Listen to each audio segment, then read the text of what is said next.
Hello friends, how are you today. तो आज मैंने सोचा कि एक नया वीडियो आपको पेश करूं and that is on a debate that has been going on for a long time कि कौन सी गाड़ी अच्छी है, which is a better car, Hyundai का i20 या टाटा का एल्ट्रॉस। बिफोर आई स्टार्ट मैं अभी भी एक डिस्क्लेमर देना चाहता हूँ that I am a happy owner of the Hyundai i20। मैंने फरवरी 2021 में i20 स्पोर्ट्स ख़रीदा है और अभी तक फरवरी 2021 से I have been happy with my car. At least mostly I have been happy. कुछ तो खामियां रहेगा ही कोई भी गाड़ी में, तो ऐसा मत सोचिए कि it is going to be a partial, मतलब मैं पार्शियलिटी करूँगा while I am discussing about these two cars, क्योंकि मैंने यहाँ पे आपको दिखाऊंगा I have done my research और इस बेसिस पे अलॉन्ग विथ माई डिस्कशंस जो मैंने एल्ट्रॉस के ओनर मेरा एक दोस्त है उससे बात करके मैंने जो सुना है यूट्यूब में और गूगल में, जो रिसर्च मैंने किया है, तो इन्हीं सब रिसर्च के बेसिस पे आज मैं आपको ये वीडियो पेश कर रहा हूँ where I will discuss who will win the Hyundai i20 और द टाटा एल्ट्रॉस। तो फर्स्टली मैं दो चीज़ के बारे में डिस्कस करूँगा and then I will go on to the specifications. पहला जो दो चीज़ है they are very subjective and they can vary from person to person. First thing I have on my list is the looks. अभी i20 और एल्ट्रॉस दोनों ही एक new standard of design लेके आए हैं कस्टमर्स के लिए। i20 का डिज़ाइन तो बहुत रेडिकल है and it is that radical कि बहुत लोगों को ये डिज़ाइन पसंद भी नहीं है, राइट और नॉट। एल्ट्रॉस का भी डिज़ाइन आप अगर देखेंगे तो it is also a very very fresh and modern design and it has got very very aggressive looks. Front का जो बम्पर है, रियर का जो डिज़ाइन है and the overall look of the car gives you a very powerful look and it has done very good in the market. So again some people did not like the looks of Altroz as well. So looks और design के मामले में it is very subjective, so I would not really rate these two cars based on the looks and design. Next on my list is the build quality. ये subjective नहीं हो सकता है। Now I own an i20 Sports and I have been driving it for 6 months, a little more than 6 months now. तो अभी based on my experience what I felt was कि i20 Sports का build quality is good enough. The car feels a little light, हल्का लगता है। तो आप अगर एक Elite चलाएंगे i20 Elite and now if you compare it with the new i20 आपको लगेगा कि गाड़ी थोड़ी हल्की है and it is lighter. ये Hyundai बोलता है कि this has been done to improve the mileage, लेकिन वो ये भी बोलता है कि बॉडी का जो स्टील जो मेटल है उसको नया टेक्नोलॉजी से बनाया गया है so that although it is lighter it is more strong, it is stronger than the previous body. अभी इसके डिटेल्स में तो मैं उतना आपको साइंटिफिक डेटा पेश नहीं कर सकता, but what I will say from my experience is body is okay. I don't feel like the car is too light. I don't feel that when I'm driving at very high speeds गाड़ी में control का problem होता है। What I feel could have been better is जब भी बहुत ख़राब रास्ते से मैं गाड़ी लेके जाता हूँ at a decent speed और अगर वो ऑफ रोड टाइप का रास्ता है तो डोर्स का जो पैनल्स है उससे साउंड आता है। This is something I did not like. Apart from that, the i20 gives you a very premium finish. Personally, what I felt was I was very happy with the finish that the i20 offers. उसका अंदर का plastic hard है लेकिन it is very nicely finished. Quality बहुत अच्छा है, seats काफ़ी comfortable है, अंदर बहुत स्पेस है। So build and the feel of the car I will give it 8 out of 10 and I'm happy with it. अभी if I compare this with the Altroz, again Altroz का जो feel है, जो build quality है, मैंने मेरे दोस्त की गाड़ी में बैठ के जो देखा है, I felt very comfortable. First of all seats comfortable है, थोड़ा स्पेस कम है compare to the i20, but I felt that the seats are very comfortable. Body थोड़ा और स्टडी लगता है i20 से. मे बी द फ्रेम जो टाटा का अल्ट्रॉस का जो फ्रेम है वो थोड़ा थिकर है सामने की तरफ, विंड स्क्रीन के साइड्स में. That gives you a more solid look, feel also. दरवाजा भी अगर बंद कीजिएगा तो उसमें भी एक अच्छा आवाज आता है, which is also there in the i20. And finally, interior is also good because it is also a premium hatchback, so quality खराब नहीं है. लेकिन what I felt, and this is my personal opinion, कि अगर आप ये दोनों गाड़ी का इंटीरियर कंपेयर करेंगे तो I would say the premiumness and the quality of the materials used in the i20 in my opinion is better than the Altroz. उसका जो एक्सटीरियर प्लास्टिक्स है, when you compare it with the i20 felt more premium, the plastics look better, feel better, और आपको पता चल जाएगा कि these will last also more than the Altroz. तो ये रहा बिल्ड क्वालिटी और फिनिश का जो मुद्दा है वो. तो while I would say looks and design के बारे में I won't give it a rating, both of the cars, because it is subjective. यहाँ पे I will rate 7 out of 10 for Altroz. So in this segment I would say, and in my personal opinion, i20 is the winner. Next, coming to the specifications, which cannot be subjective. So I have researched Hyundai's website, Tata's website, and some other websites like Car Dekho, YouTube, etc. And I have gathered these numbers. First of all, अभी आपको मैं screen में भी दिखाऊंगा जो table मैंने बनाया है. उसमें अगर आप देखेंगे i20 does better in case of dimensions than Altroz. तो height, while it gives you a headroom, I would say I would prefer a flatter car, and that's my opinion. But again, the Altroz does better in case of height. Then comes the wheelbase. i20 का wheelbase 2580 millimeters है, whereas Altroz का 2501 millimeter है. The i20 does better in this case. और दोनों का fuel tank capacity is 37 liters. तो इस segment में, dimensions के segment में, we can say that i20 is a clear winner. Ground clearance के मामले में again i20 does better than the Altroz. i20 comes at 170 mm of ground clearance, whereas Altroz का 165 mm है. तो i20 थोड़ा ज़्यादा हाइट पे है from the ground than the Altroz, और उसको लेके भी बहुत लोग बोलते हैं कि i20 का ग्राउंड क्लियरेंस कम है. So you can imagine. So dimensions और ग्राउंड क्लियरेंस के सेगमेंट्स में i20 जीतता है. लेकिन next, if we go to the boot space, i20 का बूट स्पेस 311 लीटर है, whereas Altroz का है 345 लीटर्स. यहाँ पे Altroz is giving you around 34 liters more than the i20 for the boot. और ये आपको देखने को भी मिलेगा when you check the boots of the both the cars. आपको easily पता चल जाएगा कि Altroz can hold more luggage than the i20. So clear winner over here is the Altroz. Next, mileage. ARAI बोलता है कि 20.25 kmpl is for the i20. Altroz का वहाँ पे 25.11 kilometers per liter है.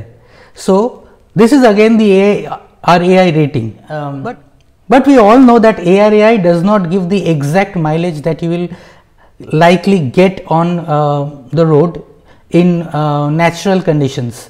तो अगर आप सचमुच रोड पे चलाएंगे आपको i20 से कभी 20.25 किलोमीटर्स पर लीटर नहीं मिलेगा कॉन्स्टेंटली, और Altroz से भी 25 किलोमीटर्स पर लीटर नहीं मिलेगा.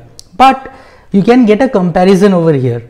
Altroz का टॉप मॉडल अगर 25 kmpl ARAI बोलता है और i20 का टॉप मॉडल को अगर ARAI बोलता है 20.25 kmpl, then Altroz does better than the i20 in case of mileage. So clearly Altroz is a winner in this segment. Now the next segment comes is power. अभी I have considered the top variants of both the cars and I will give you a reason why. Top variant में आपको turbocharged Hyundai मिलेगा और आपको Altroz का भी turbocharge version मिलेगा. यहाँ पे Altroz 108.49 bhp देता है, whereas i20 returns 118.36 bhp. And I think if you do a little bit of research, you will find out that i20 सबसे powerful car है इस segment में when you consider the turbocharged version. So i20 wins when it comes to power over the Altroz. Next comes safety features. अभी हम लोगों को सबको पता है कि पिछला वाला i20 3.5 रेटिंग मिला था उनको NCAP पे, और Altroz का जो NCAP रेटिंग है and that is 5 star global rating which is a great job done by Tata. लेकिन नया जो 2021 वाला i20 है that has yet to get the NCAP test done. The results are not out.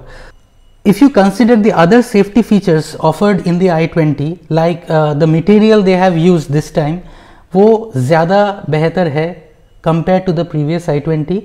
The i20 offers 6 airbags, whereas the Tata Altroz offers only 2 airbags, driver and passenger size. So this again can be a tricky situation, but compared to the previous rating that i20 got from NCAP, we can say कि ठीक है, जो 3.5 था वो maximum 4 या 4.5 होगा with the new features coming in. इसलिए, and since Tata has got a 5-star NCAP rating, I would say that Altroz is a winner in the segment of safety when you compare these two cars. और specifications का और एक category है जो आता है price. Now I said I have considered the top variants of both these cars, and अगर मैं top variant offer करता हूँ while comparing these two cars, then I can also place pricing as a point where you can compare these two cars. The top variant of i20 comes at 13,14,000 on road approximately, whereas Altroz का 10.48 lakhs आ जाता है approximately again, and these are the present prices that I have researched from the internet and in Kolkata. But again, in this case also the Altroz does better than the i20. So the Altroz is a winner in this segment as well. So अगर मैं ये specifications के basis में compare करता हूँ, then I can say that in 4 cases Altroz has won, whereas i20 3 cases में जीता है. So इस table के हिसाब से the Altroz from Tata is the winner. But now next you have to consider, why does the i20 come at such a premium price? And should you consider the Altroz or should you go for the i20? आपको क्या लेना चाहिए? For the premium price, जो extra पैसा आप पे कर रहे हैं for the i20 over Altroz, आपको मिलेगा tyre pressure monitoring system which is not present in the Altroz. आपको इलेक्ट्रॉनिक स्टेबिलिटी प्रोग्राम या ESP मिलेगा, हिल होल्ड कंट्रोल मिलेगा, traction control system, electrically controllable sunroof i20 में मिलेगा जो आपको Altroz में नहीं मिलेगा, and other connectivity features like blue link जो 50 फीचर्स के साथ आता है ये आपको i20 में मिलेगा, और बहुत सारे प्रीमियम फीचर्स भी i20 ऑफर करता है जैसे wireless mobile charging system, Bose speakers with subwoofers, 10.25 inch touch screen infotainment system के साथ, और fully digital dashboard, air purifier, और भी बहुत सारे छोटे मोटे features that makes this car feel premium when you compare it with the Altroz. Are these features really important, or do you think you are paying more and you are spending more money on the i20? This is where मैं आपको बोलूँगा कि आपको कौन सी गाड़ी लेनी चाहिए, मुझे कौन सा ठीक लगा और मैंने क्यों i20 लिया, and which car is finally a better choice. मैंने i20 खरीदा, इसके कुछ रीजंस थे. फर्स्ट ऑफ ऑल, मेरा बजट कुछ ऐसा था कि I would be spending 8 to 9 lakhs on a premium hatchback which I will be driving inside the city, और जो फीचर रिच होगा। तो बहुत रिसर्च करने के बाद I saw that the Hyundai i20 felt more premium, offered all the features that I needed, like electrically controllable and retractable mirrors, 8-inch का touch screen infotainment system, digital display वाला dashboard, और मुझे i20 का drive quality भी बहुत अच्छा लगता है। स्पेस अंदर ज़्यादा है if you are expecting a comfortable ride, और जो भी फीचर्स है, कूल्ड ग्लव बॉक्स वगैरह वगैरह, बहुत सारा फीचर्स इसमें एल्ट्रॉस में भी मिलेगा।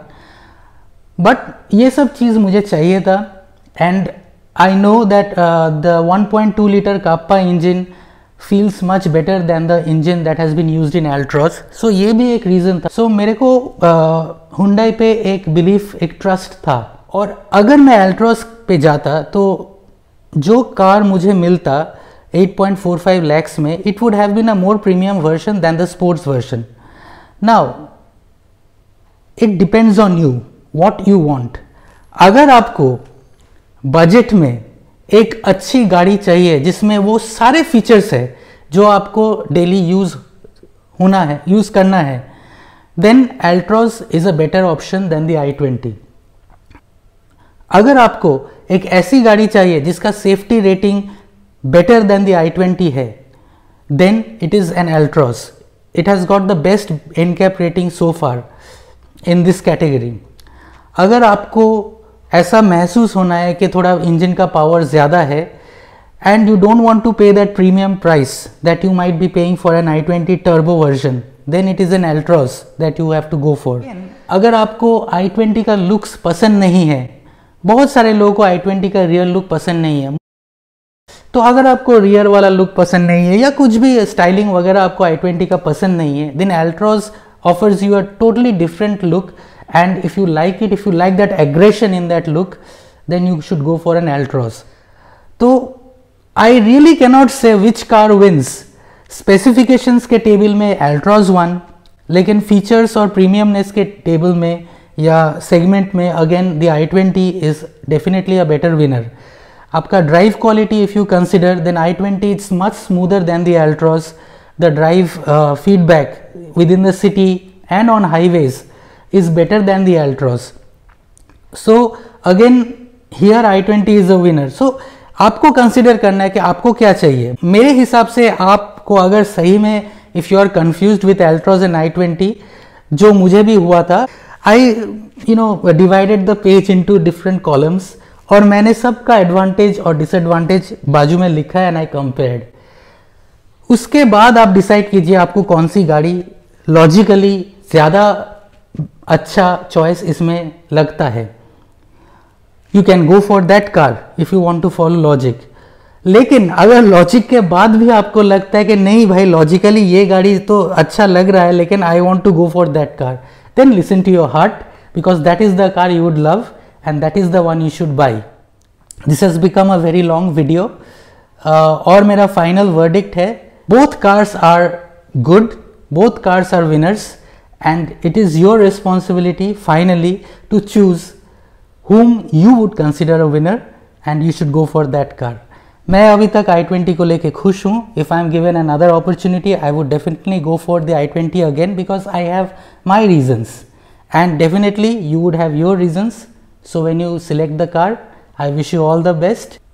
आपको ये वीडियो अगर अच्छा लगा and you found it informative, then do give this video a like and subscribe to my channel. I try and bring out videos every week and I hope you like them. Thank you.